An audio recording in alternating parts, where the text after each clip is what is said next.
3 jogos oficiais, né? Mas a gente tomou 2 gols contra o Guarani, contra a Ponte Preta Caçueirense e tomou um gol contra o São Caetano. E tem tomado gols já depois da sua passagem no semestre, tem muitos gols de bola parada que não era uma característica. O Inter não caiu por causa dos 11 pontos do Cariz, eu tinha caído. Verdade, tanto que não caiu com um ponto. Em relação à zaga, é sistema defensivo, mas zagueiro, o Corinthians não é um time tão alto, então depende mais da altura do zagueiro, você perdeu o Balbuena.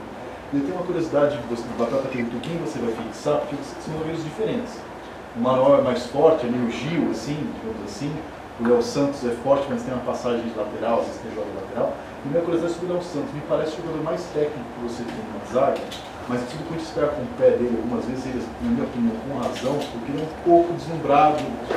Teve aquele lance da Copa do Brasil por querer dominar uma bola, que ser um zagueiro deixa a bola passar e xinga o atacante para o lado, ele quis dominar. Contra a Ponte Preta agora também ele errou. Ou seja, se outro jogador ia passar batido, você já deu uma vaia que deve ter essa característica de muita confiança, talvez. Então, você jogou ali nessa questão, você acha que o Santos merece uma conversa à parte em relação a essa personalidade dele? Merece, estamos conversando bastante desde o ano passado. No nosso linguajar, assim, ele precisa zagueirar mais, né? É máscara? Não, é personalidade. É que é muito técnico. Nosso futebol está precisando de zagueiro técnico, mas é um jovem, acho que não tem 20 anos ainda, então tem a hora que ele tem que saber que tem que dar uma rasgada e tem a hora que tem que sair jogando. E você gosta de zagueiro assim, certo? Assim. Você gosta de zagueiro? Zagueiro, gosto de zagueiro. Zagueiro... Não precisa dar uma bicão para dar um bicão. A gente passou por um processo da formação de tantos zagueiros aí, o principal deles que eu vejo em questão de evolução, o Felipe, que hoje está no Porto, 3 anos trabalhando, que chega aqui, tem saída, o Gil, então ele está aprendendo ainda lá no processo, mas tecnicamente é impressionante o que ele tem personalidade para achar passe. Só precisa achar um momento certo de fazer isso e não fazer toda hora. Então muitas vezes ainda ele toca para o Fagner, ele passa para receber na frente, eu não gosto de zagueiro que faça isso, zagueiro para mim que fique por trás, ele está aprendendo e está evoluindo bastante. Tem clubes já de olho nele, né? Então eu vejo que para ele os empresários têm que ser bastante inteligentes assim, para saber em que país vai colocar. Tem país que ele vai ter dificuldade para jogar. Acho que uma Espanha seria um lugar bom, onde é mais jogado, é mais no chão. Jogo de muita imposição física, tipo Inglaterra, eu já vejo que ele vai ter muita dificuldade nesse início. Né? Mas é um menino que já está comigo há 3 anos, acompanhei na base, e tem um potencial muito grande. Vou continuando no sistema defensivo. Você trabalha individualmente com eles, cara, diariamente? Individualmente muito, posição de corpo, como atacar, para onde tirar essa bola. O que é posição de corpo para as pessoas? Posso ficar de pé? Pode. Você pode apresentar o problema, você não. Neto, assim, eu não consigo ver com o gol lá o zagueiro aqui assim, posição de expectativa, pronto para correr para frente, pronto para correr para trás, né? Já com o quadril baixo para ficar, não esperar acontecer para não vai dar tempo. Não, já era. No futebol de hoje, falamos do Euler que estava passando ali daqui um pouco, não pega nunca mais. Você não precisa comentar, mas o gol do Santos ontem primeiro na cobrança de falta é um pouco isso, a goleira dá espaço. Porque aí vem o Luiz Felipe, né, e ganha, acaba não fechando, ele sai rápido, ele não, essa não. Essa bola mais do jogo jogado. Sem bola rolando. Né, o zagueiro está acontecendo o jogo ali, ele não está numa posição de expectativa aqui, fica assim, quando quer reagir já não é mais. Então é de lado, pronto para correr para frente, para trás. Sempre é lógico. Que nem cabecear a bola, né? O zagueiro muitas vezes quando corre de costa para cabecear uma bola, ele não tem força, não tem velocidade, sai naquela passada de goleiro que a gente chama de cruzamento. Você gosta que antecipe, então, Então, são detalhezinhos e depois... Sempre com a base pronta, né? Sempre com a base pronta e não tem altura, o Batata que ganhava de bola de cabeça, né? Sabe o que eu estou falando? E principalmente depois as coberturas, né? Então eu trabalho individual, eu trabalho da linha de 4, depois a entrada do volante, fazendo a cobertura dos zagueiros quando sai. Isso é trabalho de tempo, que não é hoje é mais fácil, né, cara? Hoje o zagueiro não precisa sair na cobertura, dificilmente você vê um zagueiro sair na cobertura do lateral. Hoje, geralmente, um volante sai primeiro. Na nossa época, não. A gente se matava, fazia cobertura de lateral, tinha que voltar para a área. E assim, né, Neto?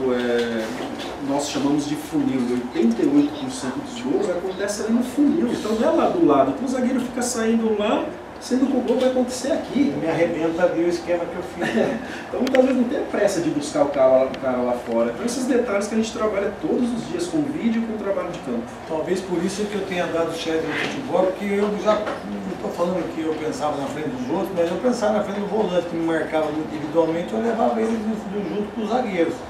E muitas vezes, quando o zagueiro era muito bom, eu já levava ele na zona morta do campo, que é lá na ponta esquerda, lá na ponta direita. Ele vinha lá comigo, pegou a bola, eu partia para cima, o zagueiro vem, e aí ficava mano a mano dentro da área, eu sempre levava vantagem a maioria das vezes.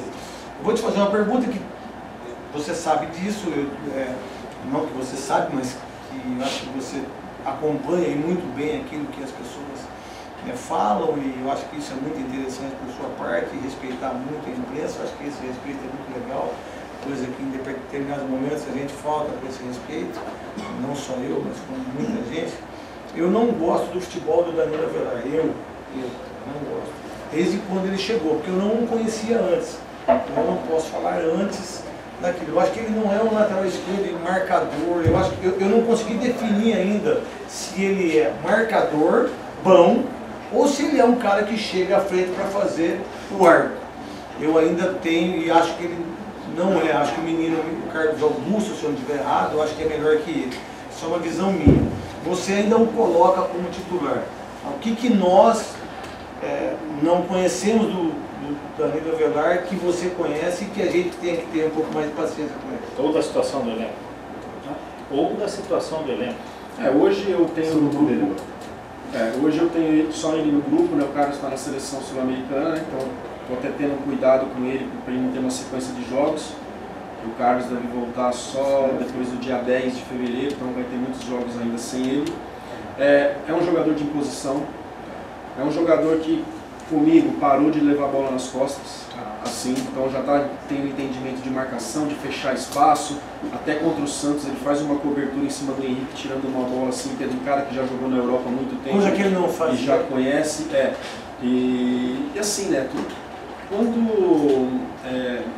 quando um time não está bem, o que mais sofre é o sistema defensivo, né? Então o ano passado, apesar de ter chegado na final da Copa do Brasil, foi um segundo semestre um pouquinho complicado, as coisas começaram a estourar lá atrás, e o Henrique, que foi bem comigo, começou a ser criticado também, o Léo nem tanto por ser da base, o Fagner já por ser jogador de Copa experiente, conhecer bem o Corinthians, mas assim, está tendo entendimento, é o jogador que mais está chegando para cruzar, né, nesses primeiros jogos agora, tem uma boa leitura de passagem, então estou querendo que o Jadson encoste mais daquele lado, porque do outro lado, com o Fagner e o Ramiro, eu vou ter melhor as triangulações, o Ramiro por dentro e por fora. Então agora a minha ideia é de trazer o Jadson ali para dar o suporte, para que essa bola passe por ele, e com isso o futebol dele pode melhorar muito mais. Como é que você encontrou o elenco na virada do ano, depois dos trabalhos dos treinadores que se sucederam, né? O Osmar Loz e o Jair Ventura depois? Como é que você encontrou quem ficou e como é que foi essa conversa para tentar, olha, não deu certo, mas agora é vida nova? Na verdade, encontrei eles com a cabeça muito boa, né? Alguns um pouquinho assustados pelo tamanho que é o Corinthians, jogadores novos e a pressão, não é fácil trabalhar ali, porque eu como auxiliar eu vivi tudo, essas questões do que é bom, do que é ruim, tipo a desclassificação do Tolima, então a gente sabe dar esse suporte para esses jogadores, porque já viveu tudo ali dentro. Uma cabeça muito boa, com uma expectativa muito grande, os que não me conheciam por tudo que gerou pela imprensa e pelas redes sociais de uma possível volta, uma expectativa muito grande. E isso agora, né, a gente mostrar com o nosso trabalho, conquistar a confiança deles cada vez mais, para que a gente possa fazer um ano bem legal, um ano brigando pelas partes de cima. São 4 campeonatos, né? Paulista que está disputando, Copa do Brasil, Sul-Americana e o Brasileiro, certo? Já pegando uma pedreira assim na Sul-Americana com pouco tempo de trabalho, que é o Racing já no começo do mês, né? Então o quanto estão na ponta na Argentina, né? Não sei, eu estou envolvido ali com o Corinthians que eu não sei como que tá, mas é uma equipe que mudou muito pouco e que já está muito pronta. E a Argentina, né? Você falou de gente que sentiu o Corinthians do tamanho, um jogador que eu esperava mais futebol ano passado, não pegou o que eu esperava, também é Matheus Vital. Embora tenha feito 2 jogos espetaculares, que foram fundamentais. A final contra o Palmeiras no Império de Abril, e o jogo que o Corinthians não caiu contra o Vasco, ele fez, como só fez gol, uma coisa meio do ex, ele foi o cara do jogo, nunca acabou aquele dia. Mas na média ele não rendeu a expectativa que eu tinha. Assim. Ele é um jogador também que joga em várias funções da linha ofensiva. Onde você vislumbra, acho que você pode tirar mais dele? Ainda não sei. Mas talvez assim, ele saiba do que eu falei. Talvez até ele, que vai fazer 20 anos agora ainda, Vital, parece que, né, desde 17 titular do Vasco, parece que a gente está falando, é um garoto ainda, estamos tentando, eu quero definir uma posição para que ele ali desenvolva o teu futebol, conversando e colocando ele em algumas posições para a gente definir o quanto antes um lugar só. Você acha que ele é mais 8,5 ou mais 8? Então, ele deu uma declaração esses dias, na coletiva, acho, antes do jogo contra o dizendo, se colocando mais pelo lado esquerdo. Mas ele jogou melhor nos 2 jogos, né? Contra o Palmeiras, onde foi. Você sabe que ele fez uma estreia comigo contra o Milionários na Libertadores na Colômbia, onde ele jogou muito bem. Foi acima do esperado. Gostei muito dele no último jogo agora, pegando a bola, tentando, finalizando 2 vezes. É o que eu tenho cobrado dele. Muitas vezes, se eu não me engano, o Serginho Chulapa me falou, ele está com o balde d'água na mão e não sabe onde é o fogo, né? Acho que o Serginho falou isso uma vez. Então ele está lá assim, sabe, ele finaliza bem, ele tem um bom chute, só que muitas vezes não se preocupa em armar e tá bom. Então eu induzia ele, que é um garoto que tem muita qualidade de drible, de 1 contra 1, buscar mais gol, tem escutado. Aí no jornal de quinta e de segunda, né? Sai na capa do jornal, isso, né? Então, mas comigo assim, ele jogou muito antes de eu ir embora e deu uma resposta sempre bem legal. E ele foi o melhor jogador para mim na Capital, um jogador assim, de muita qualidade, jovem ainda. E para quem não sabe, às vezes também, aí você sabe, esse menino tem ele viu uma coisa assim que é uma história de vida dele, ela é muito marcante. Às vezes você tem que entender o que se passa com ele.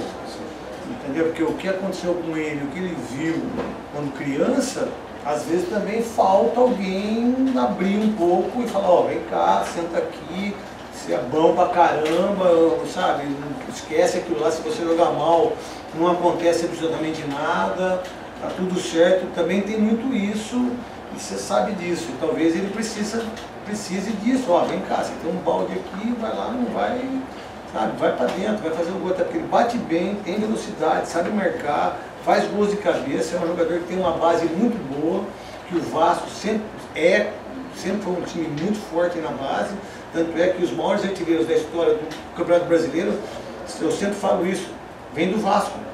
Lugar Dinamite, Romário e Edmundo. Você pega o time do Vasco agora que disputou com o São Paulo, o time do Vasco é muito melhor do que o do São Paulo. O melhor time da Copinha, taticamente. Esse menino que vai para o Porto, João Pedro, não sei como é que é, Pedro, não sei o que, Lucas Santos, o volante, então, pelo amor de Deus, para mim é o melhor volante do. Hoje cai em qualquer time profissional, não tenho dúvida nenhuma, que é o Caio, o segundo nome, me esqueci dele, mas é muito bom jogador. Então o Vasco sempre fez isso. E o menino Vital, ele tem potencial por aquilo que você falou, talvez precise isso e ele também saber o que ele quer, como jogador de futebol, porque eu quando jogava eu achava que era meia esquerda, todo mundo achava, camisa 10, eu nada, eu queria fazer gol, eu queria ficar o mais próximo possível de um marcador só do que ficar no meio, um monte de gente. Para que ficar no meio de um monte de gente para marcar, ter que driblar um e passar a bola pro outro? Aqui, ó, eu recebia a bola e fazia o gol. Batata, pergunta pro Carinho. Cadê no seu planejamento da comissão?